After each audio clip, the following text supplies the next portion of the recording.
Sobat kursus dan pelatihan seluruh Indonesia. Salam kompetensi. Selamat berjumpa lagi dengan saya, Remigius Indrajati Sarmono. Pada kesempatan ini, saya akan membahas standar kompetensi lulusan kursus dan pelatihan komputer aplikasi perkantoran jenjang 3 KKNI tahun 2016 yang telah diperbarui dengan standar kompetensi lulusan kursus dan pelatihan komputer aplikasi perkantoran jenjang 3 KKNI tahun 2023. Perubahan-perubahan apa saja yang ada pada SKL kursus dan pelatihan komputer aplikasi perkantoran tahun 2023? Mari kita simak bersama.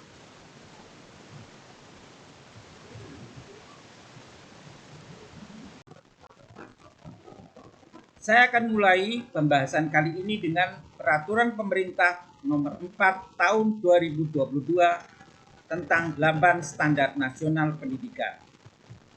Standar Nasional Pendidikan untuk pendidikan formal dan non-formal mencakup 1. Standar kompetensi lulusan, 2. Standar isi, 3. Standar proses, 4. Standar penilaian pendidikan, 5. Standar tenaga kependidikan, 6. Standar sarana dan prasarana, 7. Standar pengelolaan, dan yang 8 terakhir standar pembiayaan. Kita akan bahas untuk standar kompetensi lulusan kali ini. Standar kompetensi lulusan adalah kriteria minimal tentang kesatuan sikap, keterampilan, dan pengetahuan yang menunjukkan capaian kemampuan peserta didik dari hasil pembelajarannya pada akhir jenjang pendidikan.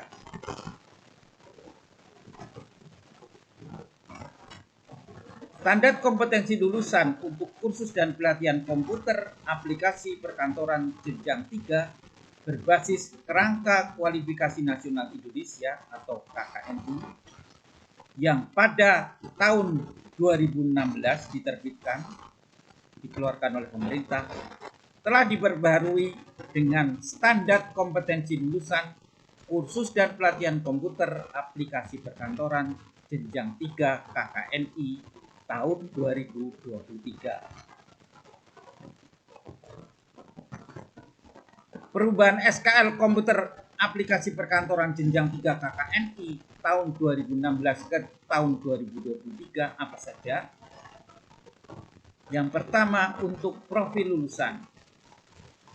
Pada SKL tahun 2016, lulusan program kursus komputer aplikasi perkantoran jenjang 3 mampu mengoperasikan komputer untuk mengerjakan pekerjaan sistem operasi, pengolah kata, pengolah angka, presentasi, pengolah data, browsing, dan internet. Sedangkan pada SKL tahun 2023, lulusan program kursus komputer aplikasi perkantoran jenjang 3 KKNI mampu mengoperasikan komputer untuk mengerjakan pekerjaan sistem operasi, pengolah kata, pengolah angka, presentasi, browsing, dan situs penyedia layanan internet. Sedangkan untuk capaian pembelajaran, lulusan komputer kursus komputer aplikasi perkantoran jenjang 3 KKNI dapat bekerja sebagai staf administrasi atau kesekretariatan atau setara dengan operator jenjang 3 dalam kerangka kualifikasi nasional Indonesia dari dunia kerja dan dunia industri. Mengingat sebagian kegiatan yang ada pada dunia usaha industri akan membutuhkan tenaga kerja yang menguasai perangkat lunak aplikasi perkantoran. Sedangkan pada SKL tahun 2023, lulusan kursus komputer aplikasi perkantoran dapat bekerja sebagai staf administrasi kesehatan komputer administrasi perkantoran atau setara dengan operator jenjang 3 dari dunia usaha dan industri. Jadi ada kesamaan dengan SKL tahun 2020. Hanya perbedaannya pada struktur kompetensi lulusan. Pada SKL tahun 2016, lulusan SKL kursus komputer dan aplikasi perkantoran mampu menguasai perangkat lunak aplikasi sistem operasi, kemudian perangkat lunak untuk aplikasi pengolah data, perangkat lunak aplikasi pengolah angka, perangkat lunak untuk aplikasi presentasi, perangkat lunak untuk aplikasi pengolah data, menggunakan perangkat lunak untuk aplikasi browsing dan email. Ada 7.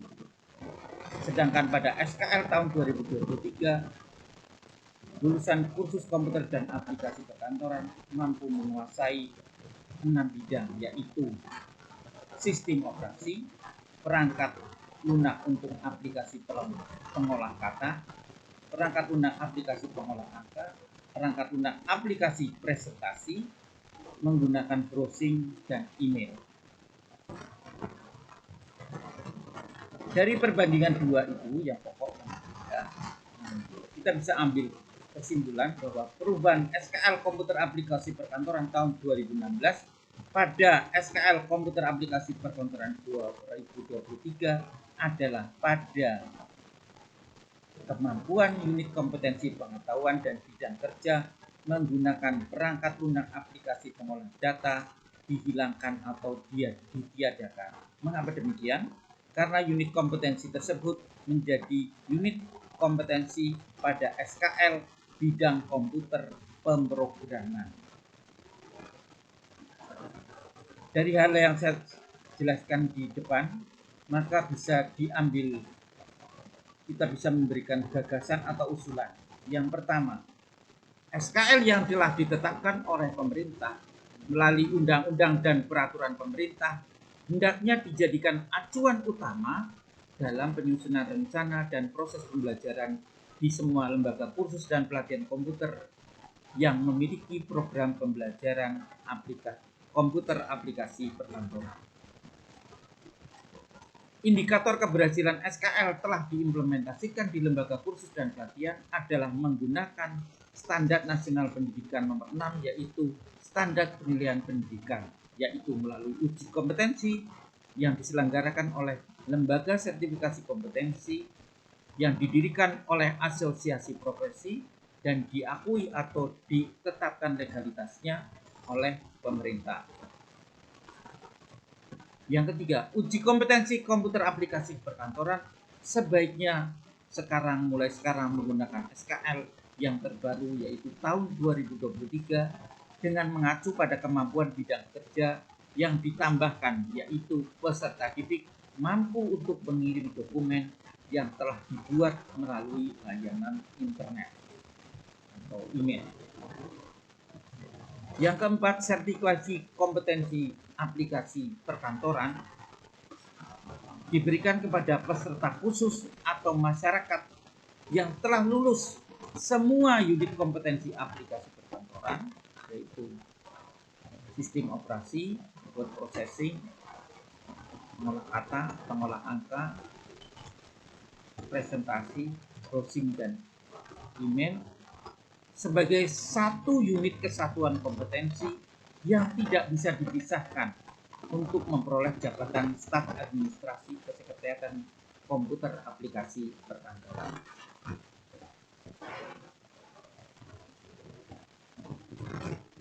Sobat kursus yang berbahagia, demikian telah saya jelaskan tentang standar kompetensi lulusan kursus dan pelatihan komputer aplikasi perkantoran tahun 2016 yang telah mengalami perubahan dengan standar kompetensi lulusan kursus dan pelatihan komputer aplikasi perkantoran jenjang 3 berbasis kerangka kualifikasi nasional Indonesia.